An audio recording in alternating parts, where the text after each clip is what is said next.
नमस्कार दोस्तों, मैं हूं राजधानी कोचिंग सेंटर से आपका मित्र और प्रिंसिपेटर शैलेंद्र।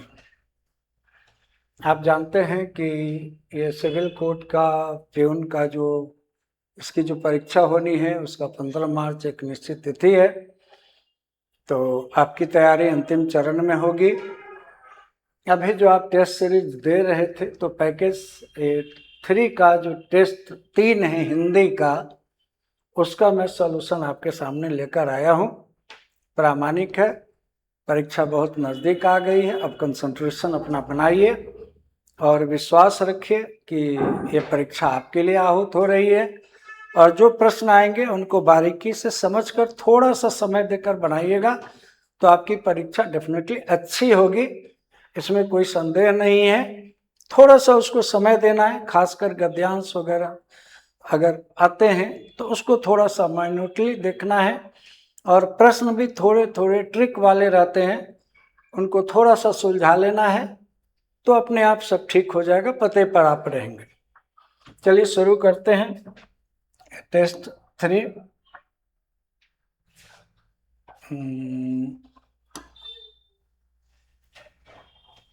यहाँ एक गद्यांश दिया हुआ है, उस गद्यांश पर प्रश्न दिए हुए हैं। पहले भी जो सॉल्यूशन हमने दिया है उसमें हमने आपको बताया है कि पहले हम प्रश्न को पढ़ते हैं।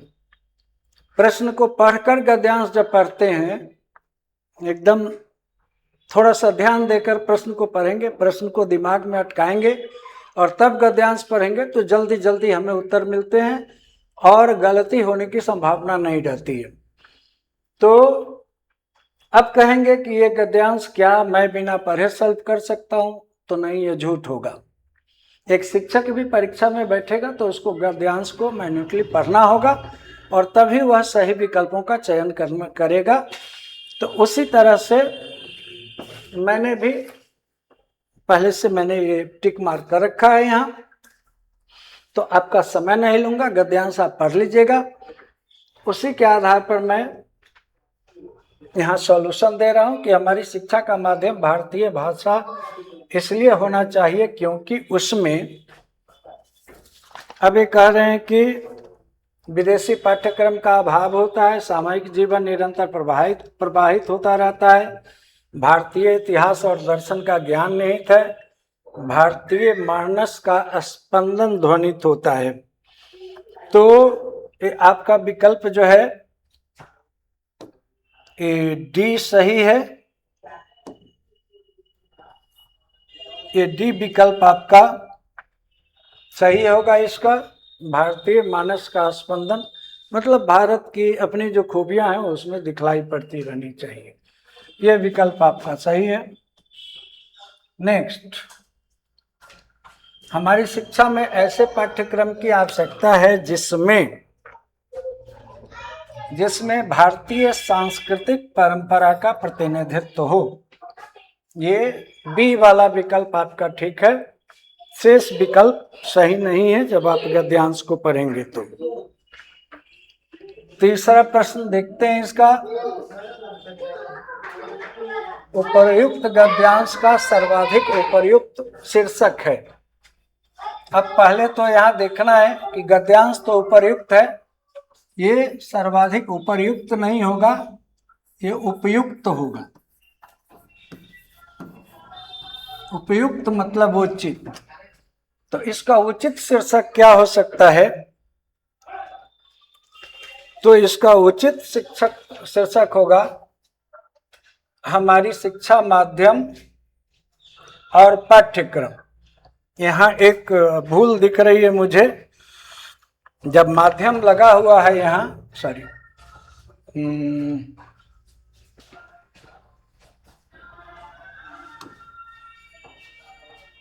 सुजय जी,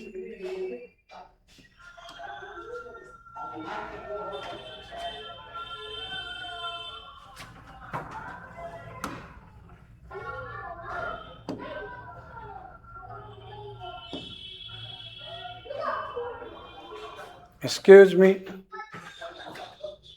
एक मिनट आप वेट करिए। सुजय जी जरा बोर्ड को देखिए तो।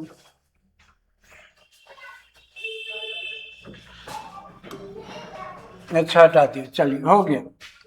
यहाँ 5वां क्वेश्चन आ गया, पीछे जाना होगा। हाँ हाँ पीछे। तीसरे पर थे हम लोग। उपयुक्त गद्यांश का सर्वाधिक उपयुक्त शीर्षक है, तो हमारी शिक्षा माध्यम नहीं होगा। जब माध्यम शब्द आ गया तो यहाँ हमारा हो जाएगा। हमारा शिक्षा माध्यम और पाठ्यक्रम, माध्यम पुल्लिंग शब्द है। नेक्स्ट, शिक्षित जन और सामान्य जनता में निरंतर अंतर बढ़ने का कारण है कि हम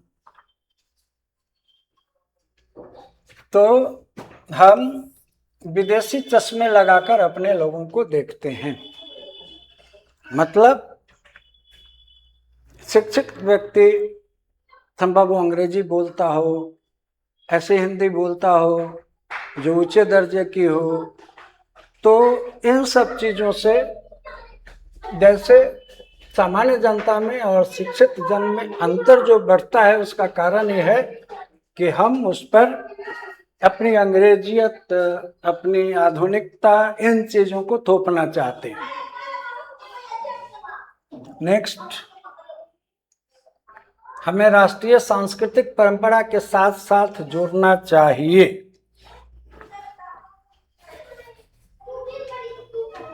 तो इसमें डी आंसर होगा, भारतीय नव्य समाज शास्त्र से। ये समाज शास्त्र एक बड़ा शब्द है, इसी में दर्शन, इतिहास, भूगोल आदि आदि सब आ जाएंगे जो गद्यांश में कहा गया है, इसलिए ये उत्तर है। अब ये जो है पजल है, आप देख रहे हैं, इसको व्यवस्थित क्रम में बैठाना होता है कि सेंस निकल जाए वाक्य का। पहले भी मैंने डिस्कशन दिया है। तो इसमें आप जो है जब र व या ला, रा हो गया एक, वा हो गया दो, उसके बाद या हो गया तीन और ला हो गया चार। तो आप पढ़ते हैं, संविधान में संशोधन उसी स्थिति में हो सकता है जबकि संशोधन विधेयक विशिष्ट बहुमत से पास कर दिया जाए, दोनों सदनों में पास कर दिया जाए। तो इसका जो क्रम है उत्तर का, वो है र व या ला।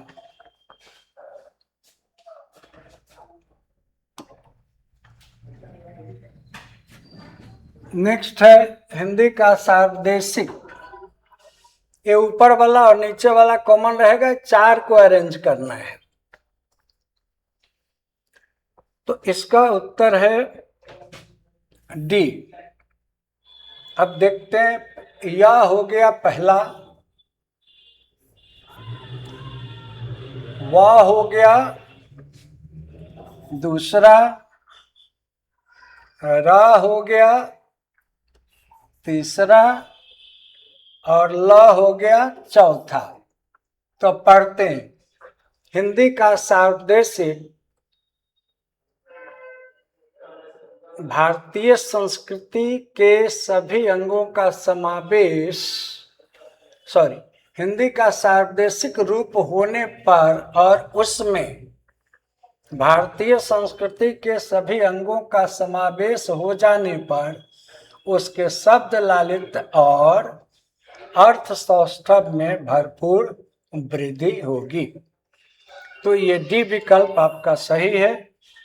इस तरह से आप इस पजल को ठीक करेंगे, सीक्वेंस में डालेंगे, अर्थ मिल जाए तब वो सही हो जाएगा। अब निम्न शब्दों में से कौन सा शब्द व्यक्तिवाचक संज्ञा है, पूछ रहे हैं। तो गांव नहीं है, पुस्तक नहीं है, कलम नहीं है, ये तीनों ही जातिवाचक है। एक विशेष अर्थ में दिनकर भी जातिवाचक ही है, सूर्य के अर्थ में। लेकिन संभवतः या रामधारी सिंह दिनकर के नाम से अगर कर दें तब ये व्यक्तिवाचक का बोध कराएगा। तो यहाँ विकल्प यही उपलब्ध है, इसलिए दिनकर को व्यक्तिवाचक माना जाए। निम्नलिखित प्रश्न में 4 विकल्पों में से उस विकल्प का चयन करें जो भाववाचक संज्ञा का सही विकल्प नहीं है। तो देखिए, क्षोभ भाववाचक संज्ञा है, विपन्नता भाववाचक संज्ञा है, रोग भी भाववाचक संज्ञा है, लेकिन बहुत जो है ये विशेषण है। बहुत भारी, बहुत ज्यादा प्रविशेषण भी हो सकता है। तो इस तरह से उत्तर लिखना। निम्नलिखित में से कौन सा शब्द पुल्लिंग नहीं है? तो आप देख रहे हैं कि यहाँ दाल पुल्लिंग नहीं है, नमक पुल्लिंग है, पीपल पुल्लिंग है, जीरा पुल्लिंग है, दाल गल गई स्त्रीलिंग है। निम्नलिखित में से कौन सा शब्द स्त्रीलिंग नहीं है? तो सुबह स्त्रीलिंग है, फसल स्त्रीलिंग है, जनता स्त्रीलिंग है, उपहार स्त्रीलिंग नहीं है। ये विकल्प सही होगा।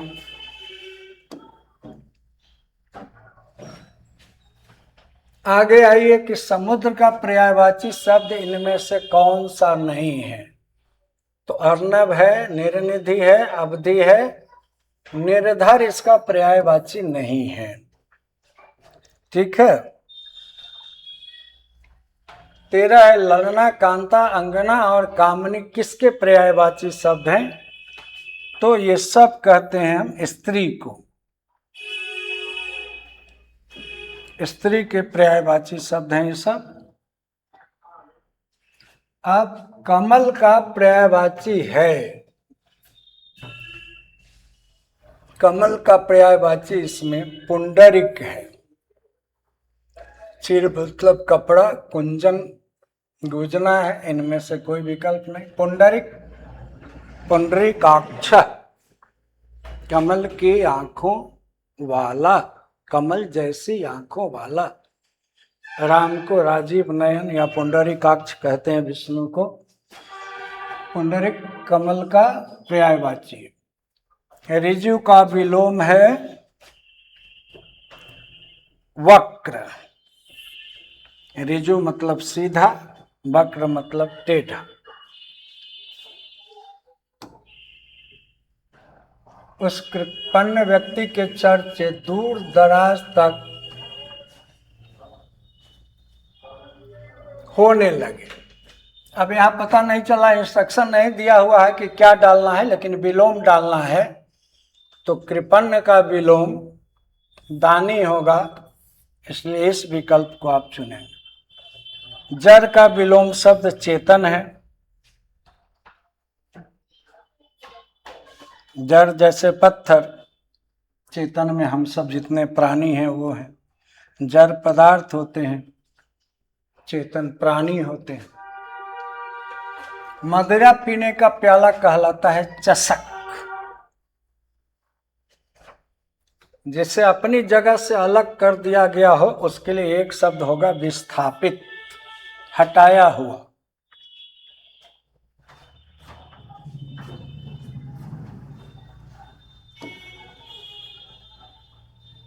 बुरे उद्देश्य से की गई गुप्त मंत्रणा के लिए दुर्भिसंधि कह सकते हैं इसको। एकदम सही अर्थ नहीं दे रहा है। मंत्रणा तो केवल विचार होता है, सहमति जब हो जाती है तब दुर्भिसंधि होती है। लेकिन वहाँ यही एक विकल्प है उसका। पेड़ से फल बिकते गिरते हैं में तो बहुत बार ये जाना आपका उदाहरण है। अपादान कारक होता है जुदाई में। हाँ, यहाँ ध्यान देना है कि कारक ये है, पेड़ से उसका चिन्ह है, परसर्ग है, विभक्ति है। तो इस पेड़ से फल अलग हुआ है, तो से जो है ये अपादान कारक का चिन्ह है और पेड़ अपादान कारक है।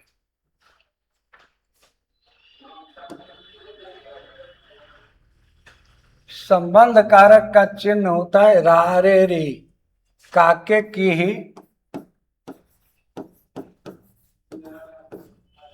काके की ही बदल कर रारे री हो जाता है, दूसरा दूसरी दूसरे, मेरा मेरी मेरे, मैं में मैं का मेरा, मैं की मेरी, मैं के मेरे, सर्वनामों के साथ एरारे री हो जाते हैं। ब्रज भाषा में तो ये है ही है।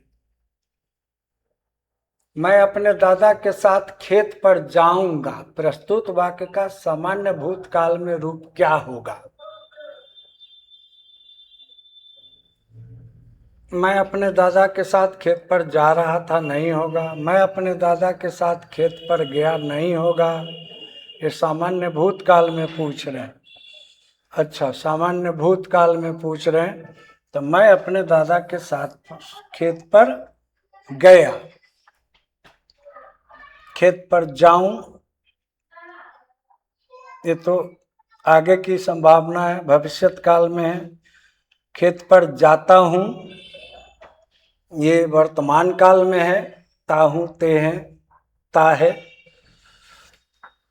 और खेत पर गया, आ ई ए धातु जोड़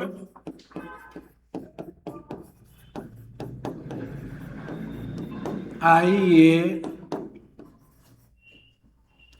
या सॉरी या ए चुका चुकी चुके, ये सामान्य भूतकाल के सूत्र होते हैं। खेत पर गया, जाना में आ लगा हुआ है, ये विकल्प आपका सही है।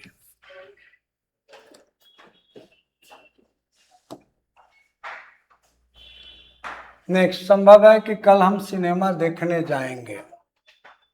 ये संभाव्य भविष्यत काल में है, बहुत स्पष्ट है, संभावना की गई है। इति आदि इत्यादि में कौन सी संधि है? तो इति ज्वर आदि यन स्वर संधि है। कैसे हुई ये संधि?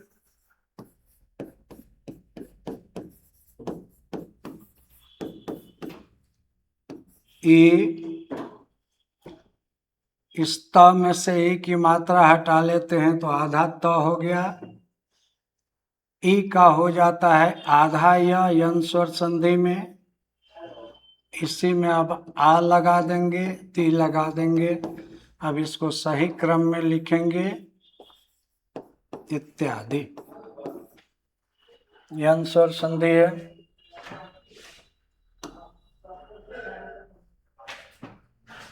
नेक्स्ट, प्रत्युपकार शब्द का संधि विच्छेद है, तो ये सही उत्तर ये है प्रति जोर उपकार। देखिए, प्र आधा त हो गया, ए का आधा य हो गया, और उपकार जोड़ दिए इसमें। अब इसको लिखते हैं प्र का प्र, आधा त का आधा त, या उ को जोड़ेंगे तो यू हो जाएगा, अपकार। गणित जैसा है ये प्रत्युपकार। दुर्भिक्ष में कौन सा समास है? तो कहीं कंफ्यूजन में नहीं रहने की जरूरत है। अलग अलग पुस्तकों में अलग अलग बातें लिखी हुई है। ये 125% है कि बहुब्रीहि है। विग्रह होगा या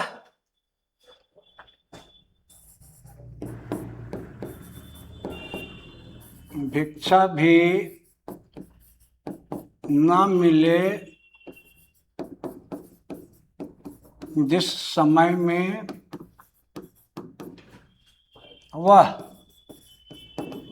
वह समय जिसमें भिक्षा मिलना भी मुश्किल हो जाए उसको दुर्भिक्ष कहते हैं। अकाल इसका अर्थ होता है। बाकी अलग अलग किताबों में किसी ने अव्ययी भाव लिखा हुआ है, किसी ने तत्पुरुष लिखा हुआ है। नेट पर तो राम कहानी ही है, उस फेरे में नहीं रहिएगा। इस बोर्ड पर जो सॉल्यूशन जाएगा उस पर इफ बट नहीं होता है।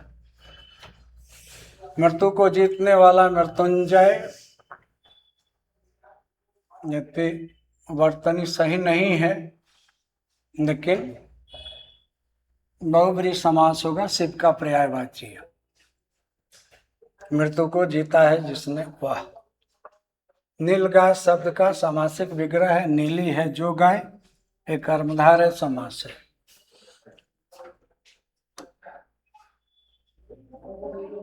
खरी मजदूरी चोखा काम, इस मुहावरे का अर्थ है पूरी मजदूरी देने पर अच्छा काम होता है। घरों पानी पड़ जाना का अर्थ है अत्यंत लज्जित होना।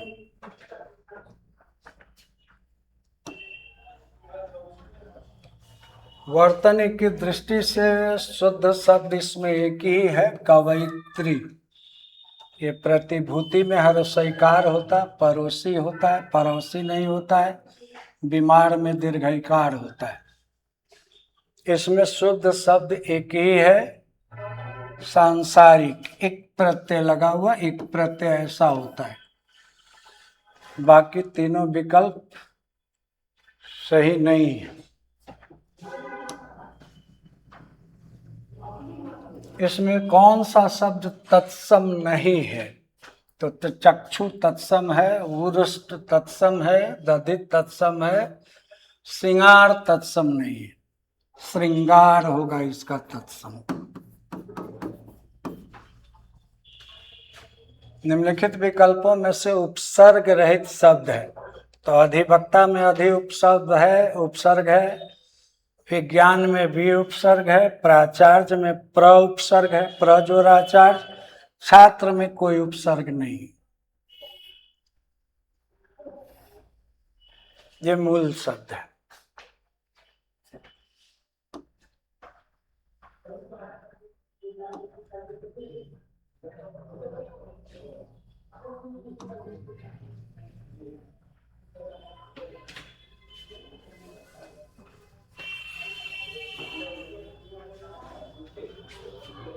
सेट 4 आ गया आपका। थोड़ा विश्राम लेते हैं तब इसको शुरू करते हैं। मेरी चाय ठंडी हो रही है। सुजय जी 1 मिनट के लिए रोक दीजिए। सेट 4 आ गया है, सेट 3 हो गया। 1 मिनट के लिए रोक दीजिए, चाय पी।